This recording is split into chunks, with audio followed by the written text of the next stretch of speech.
Hello प्यारे बच्चों, कैसे हो आप सब बढ़िया होंगे, मस्त होंगे, जानदार होंगे और जबरदस्त होंगे। लगातार आप सब पढ़ाई कर रहे होंगे। प्यारे बच्चों, जिस प्रकार सेंट्रल गवर्नमेंट की तरफ से वैकेंसियों का लगातार सिलसिला जारी है, तो उसी सिलसिले के बीच एक जीडीएस की भर्ती आई है, जो ग्रामीण डाक सेवा, जी हाँ, भारतीय डाक विभाग के अंदर 44,228 वैकेंसी है प्यारे बच्चों, वो आई हैं। ठीक है, इसकी पूरा निचोड़ आपको बताएंगे कि कौन से स्टेट से आप फॉर्म लगाएं और आपका फॉर्म किस प्रकार से भरें, आपका चालान किस प्रकार से होगा, फीस कितनी होगी, एज कितनी होगी, इसका जो सिलेक्शन का जो पूरा प्रोसेस है वो अपन इस वीडियो के अंदर आपको बताने वाले हैं।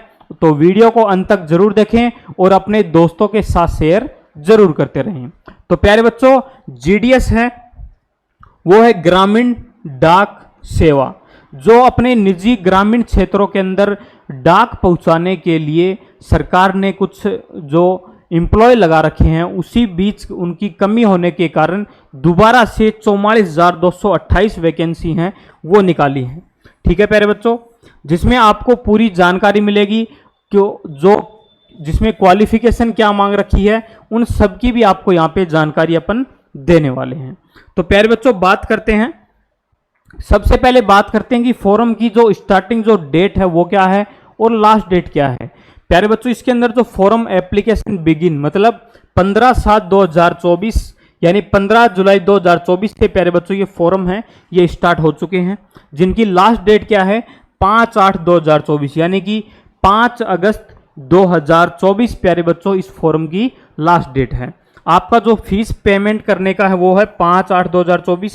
ठीक है, करेक्शन की जो डेट रहेगी प्यारे बच्चों वो आपकी रहेगी 6 अगस्त 2024 यानी कि अगर आपने फॉर्म भरते वक्त किसी भी प्रकार की गलती कर दी है, कोई मिस्टेक हो गई है फॉर्म में, तो आप 6 अगस्त 2024 तक उसमें संशोधन करेक्शन कर सकते हैं।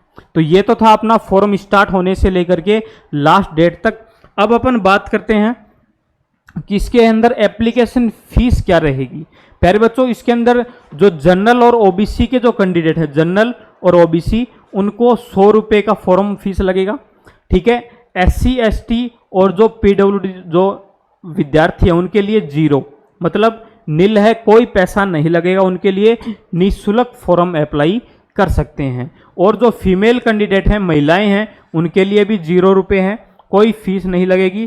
प्यारे बच्चों, जो जनरल और ओबीसी से जो कैंडिडेट हैं वो बच्चे जो इसका ई चालान है जो 100 रुपये का कटेगा, वो अपना जो नज़दीकी पोस्ट ऑफिस है, देखो क्या दे रखा है, pay the exam fees through India Post e challan submit at nearest head post office, यानी कि जो आपका नज़दीकी पोस्ट ऑफिस है वहाँ से आप इसका ई चालान कटा करके फिर आप इसको सबमिट करना है।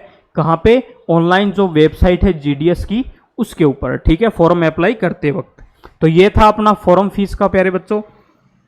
अब अपन बात करते हैं, सबसे बड़ी भूमिका है एज के अंदर। एज क्या रहने वाली है?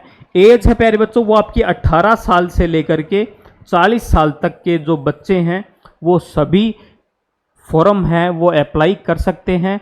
और जो काफ़ी जो हर भर्ती के अंदर जो छूट दी जाती है उसके बारे में भी अपन आगे बात करेंगे। उससे पहले क्या कहा है, एज विल बी डिटरमाइंड, क्या कहा है, age will be determined as on the last date submission of application. आपकी जो एज है प्यारे बच्चों वो जब आप फॉर्म लास्ट डेट को जिस दिन आप फॉर्म प्यारे बच्चों सबमिट करेंगे उसके बीच आपकी एज कितनी होनी चाहिए, 18 से 40 होनी चाहिए। ठीक है प्यारे बच्चों, ये था अपनी एज का जो शेड्यूल है वो। और जो काफ़ी जो भर्तियों में छूट दी जाती है, रिलैक्सेशन होता है प्यारे बच्चों, उसके ऊपर बात करते हैं। जो शेड्यूल कास्ट हैं, ट्रिबल एरिया से आते हैं, एससी एसटी, उनको प्यारे बच्चों 5 ईयर यानी कि 5 साल की छूट दी गई है। ओबीसी जो कैंडिडेट है, अदर बैकवर्ड क्लासेस से जो आते हैं, उनको 3 साल की छूट दी गई है। प्यारे बच्चों, यहाँ पे ईडब्ल्यूएस के जो कैंडिडेट हैं उनको कोई छूट नहीं दी गई है, नो रिलैक्सेशन दिया गया है। ठीक है, और जो विद्यार्थी पीडब्ल्यूडी यानी कि पर्सन विथ डिसेबिलिटीज यानी कि विकलांग जो कोटे के बच्चे हैं उनको 10 साल की छूट दी गई है, ठीक है। और जो ओबीसी प्लस विकलांग कोटे से आते हैं उनको 13 साल की छूट दी गई है।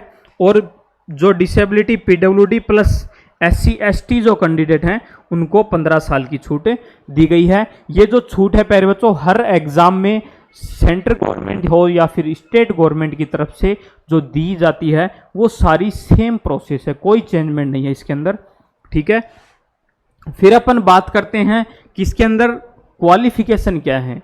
सबसे बड़ी भूमिका है क्वालिफिकेशन की प्यारे बच्चों। इसमें जो आपके एडमिट कार्ड या फिर आपको जो भी सिलेक्शन के लिए बुलाया जाएगा उसमें आपका परसेंटेज है 10th का, वो सबसे बड़ी भूमिका यहाँ पे निभाने वाला है। तो प्यारे बच्चों इसमें जो टोटल पोस्ट हैं वो है 44,228 वैकेंसी हैं जीडीएस के अंदर। जीडीएस क्या होता है? ग्रामीण डाक सेवक, ठीक है। उसके अंदर 44,228 वैकेंसी हैं। आपका 10th स्टैंडर्ड आपका एजुकेशन होना चाहिए, यानी कि 10th high school with math और इंग्लिश आपके सब्जेक्ट होने चाहिए, ठीक है प्यारे बच्चों। तो आपका जो क्वालिफिकेशन है इसमें कुछ नहीं है, सिर्फ जो बच्चे 10th पास हैं वो सभी फॉर्म अप्लाई कर सकते हैं, ठीक है। लेकिन इसमें सबसे बड़ी भूमिका रहेगी प्यारे बच्चों परसेंटेज की, यानी कि लगभग ये मान के चलो 65% प्लस के जो बच्चे हैं वो इस फॉर्म को अप्लाई कर दें। और जो अपनी इच्छा से करना चाहते हैं वो भी सभी अप्लाई कर सकते हैं, क्योंकि 10th पास है और ये कंफर्म है हर बार ये भर्ती परसेंटेज बेस पे ही बच्चों को बुलाया जाता है सिलेक्शन के लिए, क्योंकि इसमें जो सिलेक्शन का जो प्रोसेस है इसमें एग्जाम नहीं है, ठीक है। और प्यारे बच्चों आपको जो नाउ द लोकल लैंग्वेज, यानी कि जिस स्टेट से आप फॉर्म में अप्लाई करें ऑल इंडिया में कहीं से भी, उस स्टेट की लोकल लैंग्वेज आपको आनी ही चाहिए, वो क्या है? अनिवार्य है, ठीक है प्यारे बच्चों। इसी के चलते आगे बात करते हैं कि हर स्टेट के अंदर अलग अलग वैकेंसी जो आई हुई हैं और उसमें लैंग्वेज क्या क्या होनी चाहिए उसके ऊपर अपन चर्चा करेंगे। और जो बच्चे लगातार जीडीएस की तैयारी कर रहे हैं, क्योंकि इसमें तैयारी करने का कोई वो नहीं है, क्योंकि इसमें प्यारे बच्चों 10th पास मांगा गया है, ठीक है। 10th पास होना चाहिए और परसेंटेज बेस पर आपका इसमें सिलेक्शन होगा।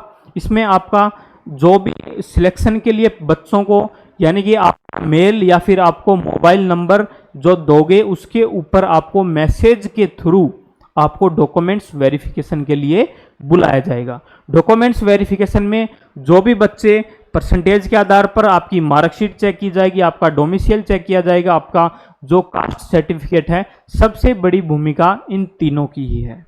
अदर जो डॉक्यूमेंट्स हैं वो आप अपने नज़दीकी सरपंच है या फिर पंचायत समिति है या फिर जो तहसील है वहाँ से अदर जो डॉक्यूमेंट्स हैं वो आपको तैयार करवाने पड़ेंगे। ये था अपना लास्ट तक सिलेक्शन का प्रोसेस। अब अपन बात करते हैं कौन से स्टेट से फॉर्म अप्लाई करें और कौन से स्टेट में कितनी वैकेंसी है। सबसे बड़ी बात यही है। तो बात करते हैं स्टेट वाइज वैकेंसीज के बारे में, ठीक है।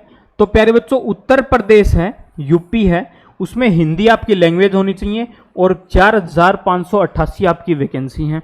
उत्तराखंड के अंदर हिंदी लैंग्वेज प्लस 1,238 वैकेंसी हैं प्यारे बच्चों इसमें, ठीक है। बिहार से हिंदी लैंग्वेज आपकी होनी चाहिए 2,558 यानी 2,558 आपकी क्या है? वैकेंसी हैं। छत्तीसगढ़ के अंदर 1,338 वैकेंसी हैं प्यारे बच्चों, हिंदी लैंग्वेज आपको आनी चाहिए। फिर बात करते हैं दिल्ली के अंदर। प्यारे बच्चों इस क्षेत्र में काफ़ी बच्चे जाना चाहते हैं, इसमें पोस्ट भी प्यारे बच्चों कम है, 22 ही वैकेंसी हैं और लैंग्वेज आपकी हिंदी होनी चाहिए। राजस्थान से प्यारे बच्चों जो 2,718 वैकेंसी हैं और हिंदी आपका लैंग्वेज होना चाहिए। हरियाणा में प्यारे बच्चों 241 वैकेंसी हैं और हिंदी आपका सब्जेक्ट। हिमाचल प्रदेश के अंदर 708 वैकेंसी हैं। जम्मू और कश्मीर है, उसमें हिंदी और उर्दू प्यारे बच्चों ये अथवा में है, कौन सी भी एक आपको आनी चाहिए।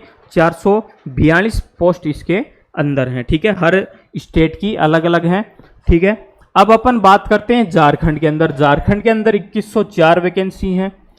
मध्य प्रदेश के अंदर 4,011 वैकेंसी हैं, सब्जेक्ट हिंदी होना चाहिए। केरला में आपकी प्यारे बच्चों केरला में है आपकी 2433 वैकेंसी, और मलयालम है प्यारे बच्चों आपकी लैंग्वेज होनी चाहिए। केरला से जो भी प्यारे बच्चे फॉर्म में अप्लाई करें उनके लिए है। पंजाब से आपकी पंजाबी लैंग्वेज प्लस 383 वैकेंसी हैं, ठीक है। महाराष्ट्र के अंदर कोंकणी है प्यारे बच्चों, और मराठी आपको लैंग्वेज आनी चाहिए, और 3170 आपकी क्या है वैकेंसी है महाराष्ट्र स्टेट से, ठीक है। फिर नॉर्थन जो ईस्टर्न है प्यारे बच्चों, उसमें आपकी बंगाली आनी चाहिए, हिंदी आनी चाहिए, इंग्लिश, मणिपुरी इंग्लिश और मिजो, इनमें से कोई भी आपको एक लैंग्वेज है प्यारे बच्चों वो आनी चाहिए। लेकिन अगर नॉर्थन ईस्टर्न से हैं प्यारे बच्चों, उनके लिए 2255 वैकेंसी है। उड़ीसा के लिए प्यारे बच्चों उड़िया जो भाषा है वो आनी चाहिए, प्लस 2477 इसमें वैकेंसी है। कर्नाटक के अंदर 1940 हैं, ठीक है। तमिलनाडु में तमिल आनी चाहिए, प्लस 789 वैकेंसी है। तेलंगाना के अंदर तेलुगु आनी चाहिए, प्लस 981 इसके अंदर वैकेंसी है, ठीक है। असम के अंदर असमीज, असोमिया, बंगाली, बंगाला, ठीक है, बोडो, हिंदी और इंग्लिश ये आपको आनी चाहिए लैंग्वेज, और 896 वैकेंसी इसके अंदर है। गुजरात में है गुजराती आनी चाहिए, और 2034 वैकेंसी है। वेस्ट बंगाल के अंदर बंगाली, हिंदी, इंग्लिश और नेपाली ये आपको लैंग्वेज आनी चाहिए, प्लस 2543 इसके अंदर आपकी वैकेंसी है। आंध्र प्रदेश में तेलुगु आनी चाहिए, और 1355 आपकी प्यारे बच्चों इसमें वैकेंसी हैं। तो ये था अपना प्यारे बच्चों पूरा शेड्यूल जीडीएस की जो भर्ती है उसके बारे में पूरी जानकारी। जो बच्चे लगातार जीडीएस की जो कमज़ोर हैं या फिर जिनके परसेंटेज ज़्यादा हैं वो बच्चे लगातार फॉर्म अप्लाई करें, जिनको नौकरी की सख्त ज़रूरत है, ठीक है प्यारे बच्चों। तो वो प्यारे बच्चे फॉर्म है वो अप्लाई कर सकते हैं और लगातार तैयारी करते रहें। और प्यारे बच्चों इसके अंदर आपको कुछ नहीं करना है, ना आपका एग्जाम होगा, नॉन एग्जामेबल क्या है ये आपकी भर्ती है जो परसेंटेज बेस पर आपका सिलेक्शन होगा, ठीक है। तो जिसमें 44,228 वैकेंसी है, ठीक है प्यारे बच्चों।